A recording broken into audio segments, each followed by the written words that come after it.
धुळोबाच्या यात्रेनिमित्त मानदेश रत्न पुरस्कार वितरण सोहळ्यामध्ये इथं उपस्थित असलेले माझे मित्र आणि सहकारी डॉक्टर सचिन मोठे साहेब,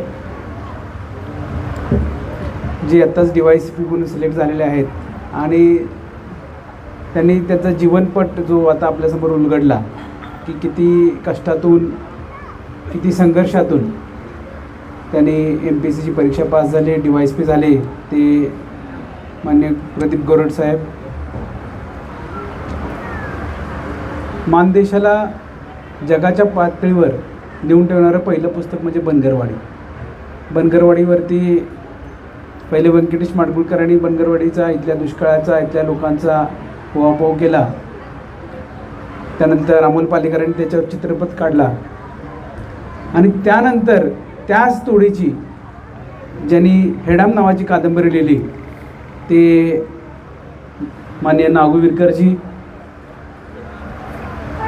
आपल्या मंदिराचे विश्वस्त पाटील साहेब, आपल्या सरपंच राणीताई कोळीकर, इथं उपस्थित सर्व पत्रकार बंधू,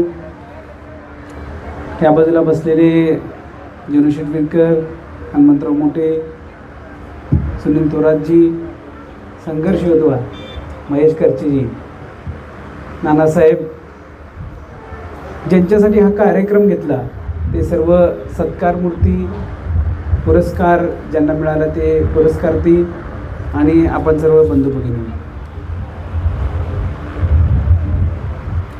मानदेश, रुपेशजी पण आले आता, रुपेश कदम. मानदेश दुष्काळाचा प्रदेश म्हणतात. दुष्काळ टप्प्याटप्प्यानं अख्ख्या महाराष्ट्रात बघितलेला आहे प्रत्येकानं. आपण बघतो की मराठवाड्यात पण दुष्काळ झाला आहे, आपण बघतो की विदर्भात सुद्धा दुष्काळ झाला आहे. आणि या दुष्काळाच्या कारणांमुळं आपण बघतो की मराठवाड्यात आत्महत्या झाल्यात आणि विदर्भात आत्महत्या झाल्या, पण मान तालुक्यात आजपर्यंत कधीच आत्महत्या झाली नाही. ह्याचं एकमेव कारण म्हणजे इथली लोक इथं संघर्षाला फाईट करायची, इथल्या परिस्थितीला संघर्ष करायची सवय इथल्या लोकांना. बरं, ते करत असताना आपण काय करतो की आपण 6 महिने इथं राहतो, 6 महिने कुठं राहतो, जिथं आपल्याला काम मिळेल असं ठिकाणी. आपण मुंबईला जातो, पुण्याला जातो, आपली गलई बांधव तर अख्ख्या भारतात आहे, भारतातून काय पलीकडे आंतरराष्ट्रीय ठिकाणी पण गेलेली आहे. तिथं ती स्थिरावली आणि ज्या ज्यावेळी इथं दुष्काळ असेल त्यावेळी तिथल्या लोकांनी आपल्याला इथं मदत केली. त्यामुळं आपल्या ह्या भागात कधीच आत्महत्या झाली नाही, कारण आपण एकत्र राहण्याची आपल्याला सवय आहे, आपल्याला एकामेकाला मदत करायची सवय आहे आणि एकामेकाला आपल्याला प्रोत्साहन द्यायची सवय आहे. आणि हीच मंडळी ज्यावेळी तिकडं राहिली त्यांची मुलं पण शिकली, इथली पण मुलं शिकली आणि ती आता स्थिर स्थावर झालेले आहेत. वेगवेगळ्या नोकऱ्यांमध्ये ते आहेत. आपण बघितलं की इथं PhD केलेली पण लोक आहेत, इथं IIT गेलेली लोक आहेत, इथं रिसर्च स्कॉलर्स पण आहेत. म्हणजे या दुळदेवमध्ये जसं आपल्याला नागू विरकरांनी सांगितलं की इथं खूपच चांगली शिक्षण घेतलेली मंडळी आहे. आणि ते करत असताना मला वाटतं की इथं खूप आधी स्पर्धा परीक्षेमध्ये विद्यार्थी तयार व्हायला पाहिजे होते. मला माहीत नाही काय गणित चुकलं असेल दुळदेवचं की आत्ता मला वाटतं पहिला PSI झाला, बरोबर ना? चिरंजीव पप्पू आबा ढवळे मोठं पोस्टर आहे इथं आणि असायला पण पाहिजे, कारण त्यानं मोठं नाव कमवलं आहे. पहिला इथं PSI व्हायचं आणि सुरुवात आहे, चांगली सुरुवात आहे, अतिशय चांगली सुरुवात आहे. आपल्या मानदेशाला परंपरा आहे अधिकाऱ्यांची. आपण ज्यावेळी मंत्रालयात जातो त्यावेळी प्रत्येक हॉलमध्ये एक तर मान तालुक्यातला अधिकारी तिथं काम करत असतो. त्यामुळे ती परंपरा आता धुळदेवमध्ये सुरू झालेली आहे. आणि धुळदेव गावाचं आता मी बघितलं की एखाद्या गोष्ट इथं सुरू झाली की ती थांबत नाही आणि ती वाढतच जाते. मंदिरच बघा ना, 20 वर्षापूर्वी नागू विरकर म्हणताय की छोटंसं मंदिर होतं, आज असं मंदिर तालुक्यात कुठं नाही आहे. मग जर आज तुमच्यात पहिला अधिकारी होत असेल तर पुढच्या 5-6 वर्षात बघा इथं अधिकाऱ्यांना इथं बसायला नाही, इथं लोक बसतील आणि इथं अधिकारी बसतील ज्यांचे सत्कार होतील. आणि ते होत असताना आज जी आपण सुरुवात केली म्हणजे आपण धुळदेव नॉलेज फाउंडेशनची सुरुवात केली. मध्ये प्रस्तावना कोणी दिली, बिसेनी दिली, कोण दिली, की काय काय करणार आहेत ते, सचिन असेल किंवा कोण असतील. नॉलेज फाउंडेशनमध्ये अनेक त्यांचे ऑब्जेक्ट्स आहेत, म्हणजे आपण त्यांचे ध्येय आहेत. पण त्यात सगळ्यात मोठं ध्येय आहे की इथल्या विद्यार्थ्यांना, तरुणांना मार्गदर्शन करणे आणि त्यांना विविध संध्या उपलब्ध करून देणे. आता नाव तुम्ही ते मोठं आणि चांगलं ठेवलं बरं का, धुळदेव नॉलेज फाउंडेशन. काम पण तसं करावं लागेल, नाहीतर काय होईल की नाव मोठं आणि लक्षण खोटं असं काहीतरी होईल. त्यामुळे सचिन आणि पूर्ण ही जी बसलेली कोळेकर मंडळी किंवा शिंगाडे मंडळी किंवा सगळी जी आहेत, तुमची खूप मोठी अशी जबाबदारी आहे. आता धैर्यशील आहे, आपल्यात मोठा कॉन्ट्रॅक्टर होणार आहे, काही दिवसानंतर मोठा बिल्डर होणार आहे. तर धैर्यशील मला वाटतं चांगलं काम करायचं आहे आपल्याला. इथं प्रदीप आहे, हां. तर सगळ्यांना मोठं काम करायचं आहे. हे नॉलेज फाउंडेशन जे आहे ना, हे नॉलेज फाउंडेशन खरोखर एखाद्या लाईट हाऊससारखं, म्हणजे दिशादर्शकाचं काम करायचं आहे. आणि तुम्हाला सगळ्यांना कोणी मदत करायची, तर ह्या मंडळींनी मदत करायची आहे. कारण ही मंडळी आता सिलेक्ट झालेली आहे. आणि जसं आपल्याला कळलं की जो कोणी सिलेक्ट झाला आहे तो असं सहज सिलेक्ट झालेला नाही आहे.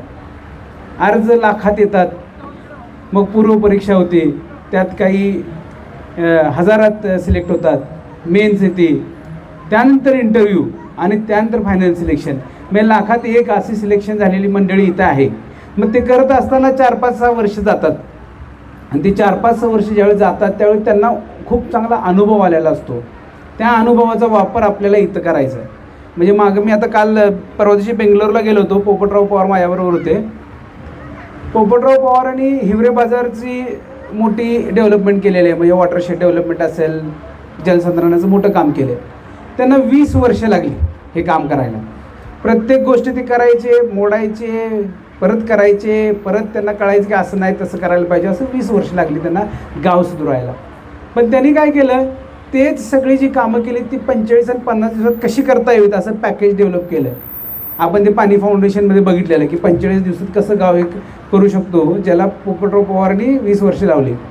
तर ते नॉलेज पॅकेज जे त्यांनी सगळ्यांना वाटलं, तसं ह्या लोकांकडे ते नॉलेज पॅकेज आहे. ह्याने काय करायचं आहे, इथल्या कुठल्याही विद्यार्थ्याला ते नॉलेज पॅकेज द्यायचं आहे, जेणेकरून काय होईल की इथला विद्यार्थी तीच काम. आता म्हणजे धुळदेवला जर 20, 25, 30, 40 वर्ष लागत असेल पहिला अधिकारी व्हायला, पण पुढच्या अधिकाऱ्याला पटपट होता येईल ह्यांच्या याने.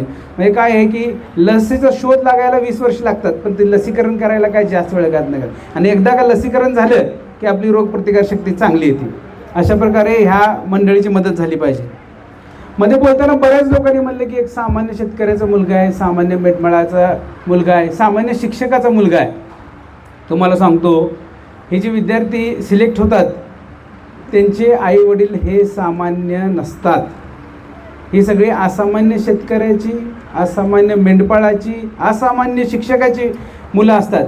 कारण हा जो खेळ आहे, MPSC करायचा, UPSC करायचा, हा खेळ सोपा नाही. हा खेळ 5-6 वर्ष चालतो. 500 वर्ष ज्यावेळी चालत असतो त्यावेळी फुकट होत नाही हा खेळ. ह्याला खर्च पण खूप होतो. आणि ज्यावेळी हा खर्च होत असतो त्यावेळी तो सामान्य शेतकरी, सामान्य मेंढपाळ आणि सामान्य शिक्षक किंवा कुणी असेल, तो कुठून तरी ती जोड करत असतो, जुळणी करत असतो आणि मग मुलाला किंवा मुलीला तिकडं पुण्याला, मुंबईला, दिल्लीला पाठवत असतो शिकायला. त्यामुळं 4 वर्ष, 5 वर्ष एखाद्या माणसाला पगार दिल्यासारखा तिकडे अभ्यासाला ठेवलेला असतो. आणि तो सामान्य शेतकरी थोडीच म्हणता येईल, तो असामान्य शेतकरी आहे, असामान्य मेंढपाळ आहे, असामान्य असा तो शिक्षक आहे जो आपल्या मुलासाठी किंवा मुलासाठी हे कष्ट करत असतो.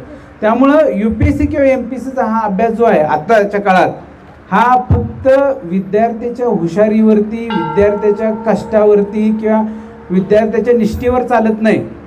हा त्याच्या पालकांच्या पण कष्टावर आणि निष्ठेवर चालतो.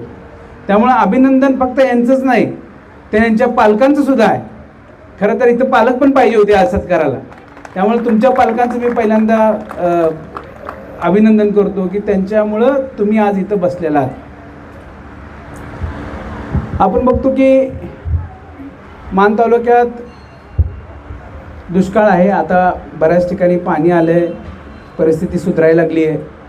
पण तरीसुद्धा आपण काही कोल्हापूरचा भाग झालेला नाही आहे. किंवा आपण नाशिकचा भाग झालेला नाही की इतकी सधन शेती आपल्याकडे आहे. आज ही मार्च महिन्यात पाणी संपतं आणि आपला ऊस जळून जातो. दुसरा विषय म्हणजे आपण पीक पद्धती बदलली पाहिजे, वॉटर मॅनेजमेंट केलं पाहिजे, वॉटर बजेटिंग केलं पाहिजे, हे सगळं आजचा विषय नाही आहे. याचं वर्कशॉप नॉलेज फाउंडेशन परत कत्तरी करू आपण शेतकऱ्यांसाठी.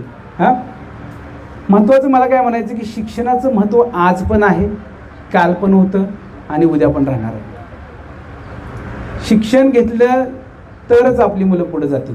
भले शेती करू देत पण शिक्षण घेऊन शेती करू देत. जसं सचिन साहेब म्हणले की मेंढपाळ हा आपला पारंपरिक व्यवसाय आहे, तो पण शिक्षण घेतल्यानंतर एक नवीन पद्धतीने आपण करूया. एक तर आपण थोडं मॉडिफाय करूया, जास्त मोठ्या प्रमाणात करूया. त्यासाठी पण शिक्षण महत्त्वाचं आहे. त्यामुळे शिक्षणाकडं आपण अजिबात पाठ फिरवायला नाही पाहिजे. शिक्षणाशिवाय काही होऊ शकत नाही. आज जी इथं मंडळी बसलेली आहेत किंवा जी काही दिसत आहेत आपल्याला मंडळी इथं, ज्यांनी आयुष्यात थोडंफार काहीतरी केलं आहे ते शिक्षणाच्या जोरावर केलं आहे. त्यामुळे शिक्षणाला खूपच महत्त्व आहे. त्यामुळे इथं बसलेल्या सर्व पालकांना माझी विनंती आहे की शिक्षणाची पाठ अजिबात सोडू देऊ नका आपल्या मुलांना किंवा मुलींना. आणि मुलींना विशेष खूप महत्त्वाचं आहे. काही काही गावांमध्ये गेल्यावर असं दिसतं की 10वी नंतर बऱ्याच मुलींचे लग्न झालेली आहेत, 12वी नंतर लगेच लग्न झालेले आहेत. आपण मुलींना शिकू दिलं पाहिजे. इथं स्पोर्ट्समध्ये जे काही आपण सत्कार केले ते फक्त मुलींचे केले. आज कोण 600 मीटर पळते, कोण 800 मीटर पळते, कोण हर्डल्स रेस करते, फक्त मुलींच्या आज जोडदेवमध्ये स्पोर्ट्समधले झाले सत्कार. मग ह्याच मुलींचं जर तुम्ही 12वीतच लग्न करून टाकलं तर पुढं कधी खेळणार आहेत त्या. आणि आपल्या तालुक्यातनं जेणे नाव कमवलं आहे ती ललिता बर पण मुलगीच आहे. त्यामुळं मुलींच्या शिक्षणाकडे अजिबात दुर्लक्ष करू नका. मुलींना बऱ्याच ठिकाणी रिझर्वेशनसुद्धा आहेत. त्यामुळं मुलींना जर शिक्षणाला आपण संधी दिली तर ते चांगल्या ठिकाणी जाऊ शकतात. कुठल्याही ॲडमिशनमध्ये त्यांना रिझर्वेशन्स आहेत. त्यामुळं हा फायदा आपण शासनाकडून घेतला पाहिजे. बरं, शासनानं बरेच प्रमाणात खर्च पण कमी करायचा प्रयत्न केला आहे मुलींसाठी. शिक्षणामध्ये स्कॉलरशिप दिलेले आहेत. त्यामुळं जसं पालकांना मी असामान्य पालक म्हणलं तर प्रत्येक पालकांना आता असामान्य झालं पाहिजे आणि आपल्या मुलींच्या आणि मुलांच्या शिक्षणाकडे फोकस ठेवला पाहिजे. बराच वेळ झाला आहे. नॉलेज फाउंडेशनकडून, यात्रा कमिटीकडून हा अतिशय सुंदर असा कार्यक्रम झालेला आहे. पहिलीच वेळ आहे या कार्यक्रमाची आणि सुरुवात एकदम चांगली झालेली आहे. त्यामुळं हे दरवर्षी असंच राहू द्या. जसं सचिन साहेब म्हणले की प्रत्येक गावानं असं काहीतरी करायला पाहिजे. ते इथं बसलेले आपले हे जे मित्र आहेत, एकनाथ, नंतर कोळीसाहेब आहेत आणि सगळे पत्रकार आहेत, रुपेश आला आता, ही लोक हायलाईट करतील हा कार्यक्रम नक्कीच, कारण खूप चांगला कार्यक्रम झालेला आहे. त्यामुळे प्रत्येक गावागावात असे कार्यक्रम होतील आणि त्यामुळं नक्कीच असा प्रत्येक तरुणाचा फायदा होईल, तरुणीचा फायदा होईल. एक चांगलं त्यांना दिशा मिळेल आणि ती दिशा मिळाल्यावरच एक चांगलं काहीतरी ते आयुष्यात करू शकतील. माझ्याकडून बऱ्याच लोकांचे सन्मान झाले. त्या सर्व सन्मानार्थींना मी शुभेच्छा देतो. पुढच्या आयुष्यात, पुढच्या करिअरमध्ये जसा तुमचा इथं मागे संघर्ष झाला तसाच पुढे संघर्ष चालू राहणार आहे. पण त्या संघर्षाला कसं आहे की बाकी जे आपल्या नोकरीबरोबर, पोस्टबरोबर ग्लेमर येतं त्याची जोड असणार आहे. त्यामुळे तो संघर्ष असा काही इतका वाईट नाही वाटणार, गोड वाटणारा संघर्ष आहे. तर तो संघर्ष चालू ठेवा. ह्यातली काही मंडळी मला वाटत आहेत ज्यांचं पोटेन्शियल आहे की अजून एकदा परत परीक्षा देऊन अजून चांगली पोस्ट मिळवू शकतात, तर त्यांनी अजिबात सोडू नका. अजून एखादी संधी असेल तर पुढची पोस्ट मिळवायचा प्रयत्न करा. कारण आता आपल्याला गोरड साहेबांनी सांगितलं की PSI म्हणून गेले ते, त्यांना कळालं की DYSP नावाचं पद असतं आणि त्यांनी DYSPचा अभ्यास चालू केला. मी इथं सांगतो एक IPS नावाचं पण पद आहे, ते त्यांना कदाचित त्यावेळी माहीत नसेल. तर IPS नावाचं पद असतं, त्यासाठी तुम्ही फाईट करा. म्हणजे डायरेक्ट तुम्ही SP म्हणून लागाल आणि परत म्हणू नका की मला IPS नावाचं पद माहीत नव्हतं. त्यामुळं तुम्ही सगळी माहिती आता अवेलेबल आहे. 2005 UPSC काहीच माहिती नव्हती. UPSC पास झालेला विद्यार्थी म्हणजे कॅन्डिडेट मी भेटलोच नव्हतो आधी, पण आता तुम्हाला सगळे भेटत आहेत. तुमच्या खिशात क्लास होत आहेत. UPSCचे, MPSCचे, कुठल्याही स्पर्धा परीक्षेचे, नीट असू दे, CET असू दे, तुमच्या खिशात ते क्लासेस होत आहेत. तर ते क्लासेस आहेत खर्च पण तसा कमी झाला आहे. तर संधी सगळ्यांना आहे, आपण कष्ट केलं पाहिजे आणि सातत्यपूर्ण कष्ट केलं पाहिजे. 2 ते 3 वर्ष कष्ट करायची तयारी ठेवा, आपल्याला नक्कीच काहीतरी सक्सेस मिळेल. मला इथं बोलवलं, माझा इथं सत्कार केलात, मला बोलायची संधी दिलीत आणि माझे 2 शब्द शांततेने ऐकलेत, त्याबद्दल मी सगळ्यांचा आभारी आहे. यात्रा कमिटीचा, नॉलेज फाउंडेशनचा खूप खूप आभारी आहे. धन्यवाद. धन्यवाद साहेब, आपले मनपूर्वक आभार.